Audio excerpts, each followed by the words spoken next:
Hey guys, this is WhatiF here. Welcome back to NASCAR 2011 Game Career Mode, part number 22.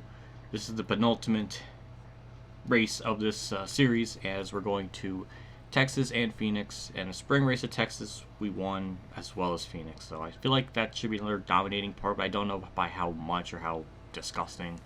So, yeah, we're just going to get right into it. Same settings and all that stuff like usual. And Kurt Busch's on the pole, so let's hope that we get a good qualifying spot and try to win it. Off turn 4, it looks like we're going to be starting 9th. I didn't really get a better lap time. It was about 10th off. It wasn't horrendous, but I'll take it. At least we're on the inside line, so that's good. So when this race starts, we don't have to worry about the massive brake checking. So, yeah, we'll look out throughout the rest of the field just to see where Truex is, because might as well, because I've been fixated on him way too much this season. So, Kansas 10th, Busch 11th, and Truex is 18th. Okay, that's about standard. So, yeah, let's just get into the pre-race stuff and try to see if we can get another W.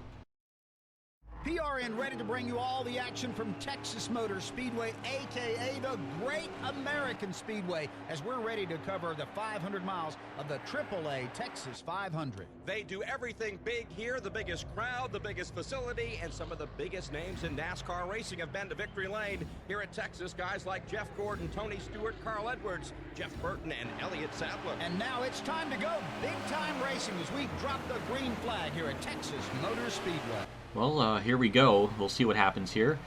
Like I've been saying, thankfully we're on the bottom here, so we just get a really good start. Yeah, they just simply didn't go. Stewart, okay. And he didn't go either, and that just stacked up basically everybody. Kenseth, who started pretty much behind me.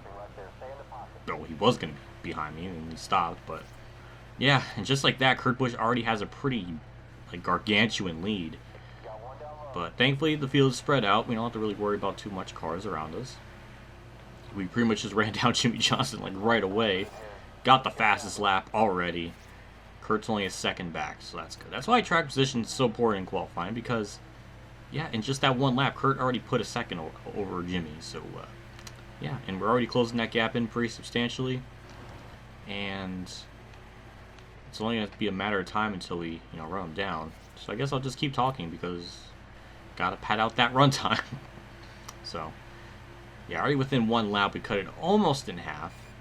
30.09, I had a 29.44, so yeah, a lot faster than him.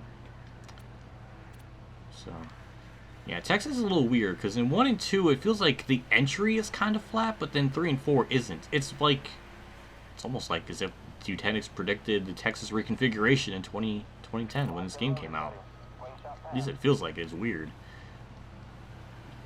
But yeah, yet again, we closed in that gap a lot. That draft just pushed us right up against the wall. But thankfully, it didn't kill us. We don't lead that lap, but we certainly will next lap, as we just completely took the lead. And I think we'll be good. We'll be good for sure. I think it's time to just cruise and just have a chill, nice time. As I almost wrecked. Wow. Oh my God. Wow, you don't see that very often. Kyle Busch is running legitimately in last. No engine failures or anything. He's just running last. I've never seen that in this game, at least not in a very long time. Wow. I cannot believe what I'm seeing. That is just very surreal.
My flag's out.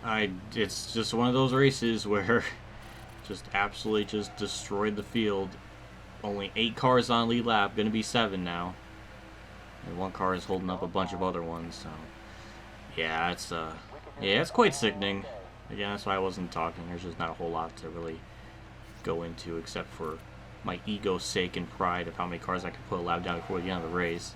So we're just gonna slide right past those two, move ourselves up to only 5 on lead lap, and there we go, another win. Oh my god, I don't even know what to say anymore. That was just disgusting. Wow, Newman is actually celebrating with his body towards the fans. Good, I guess he got lessons again about it because he forgot the other week, but good job, good on you, Newman. Here's the finishing results. We led 30 laps, pretty much all but 3. And Edwards 8th, Burton 9th, Hamlin 10th, Mark 11th, Rudman 12th, Truex 13th. He started 18th, got 13th, which isn't too bad, but Tony Stewart got 2nd, so that's not a good points day for Truex in the grand picture. But I think he pulled away from, no, because Kurt got top 5, so yeah, nothing really too much changed. Except for Kyle Busch with a bad finish.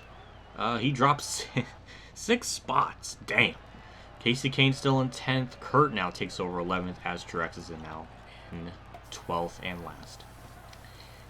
The only good thing is that Kane is only 14 points back from 12th, so there's still a chance that something crazy could happen, but yeah, it doesn't seem very likely. At the very least, Truex can get either 11th or 12th, and that kind of sucks. On to Phoenix, let's just head right into it. So 31 laps. This is a shorter version of this because the other one was like 36 laps, something in the spring. So this one's a little bit shorter, which is nice because that's less time for me to be on the track and rip the field a new ass. And yeah, so let's just get right into it. And Harvick's on the pole, so good for him. So let's again qualifying. Hope we have a good starting spot and try to get our what feels like our 18th win in a row or some crazy number. That's absolutely disgusting. Turn 4 kind of messed that up a little bit, but it's definitely going to be a lot better than the first lap, and that's a 27 flat, possibly? 3rd place, 20, okay, it's 27-2. I was a little bit off on that, but that's really good. Damn, what's the pull lap, like a 20, was it a 27-19? Wow, yeah, they usually run a little bit faster in qualifying, about maybe like 2 or so tenths, so that's very bizarre. I just now kind of put 2 and 2 together. But Truex 14th, so that's good. Yeah, let's just get right into it, do the pre-race stuff, and just give the field a whooping. NASCAR's best are about to take a ride in the Arizona desert. It's time to cowboy up here at the Phoenix International Raceway. I'm Mark Darrow with Doug Rice. In 2009, Mark Martin became the oldest driver ever to lasso a victory when he scored a win here in Phoenix. It's another race in the chase. The green flag out at Phoenix.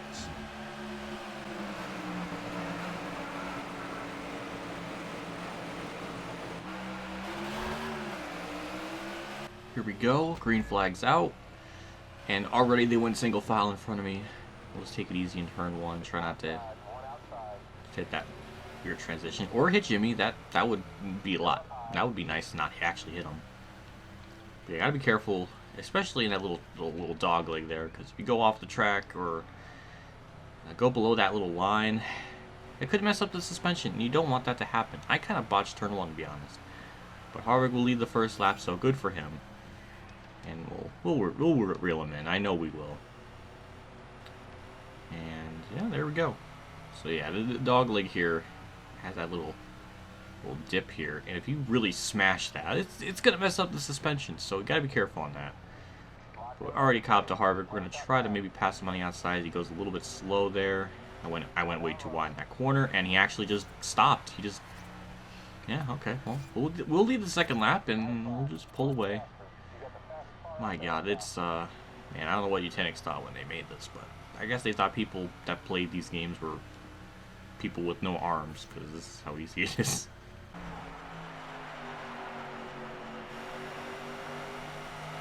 Doing great. Nice and steady.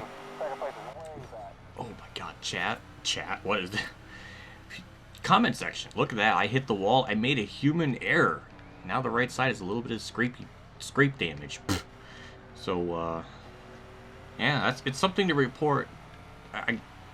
I gotta discuss something. 7 to go. Whatever you're doing, you just keep doing it.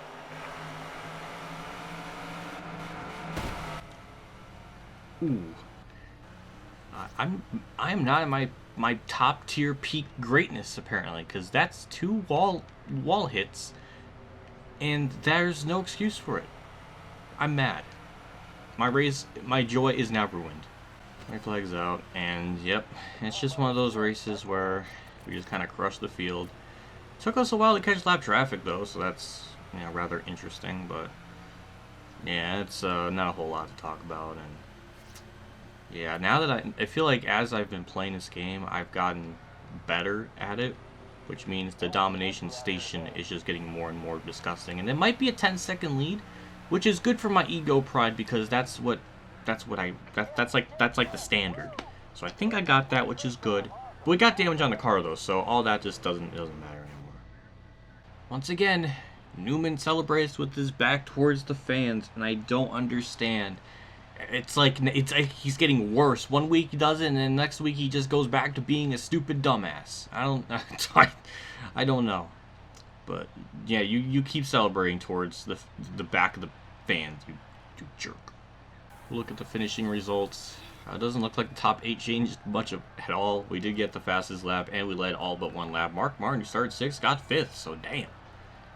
That might be his first top 5 of the season, I think, or one. It's been a while at least.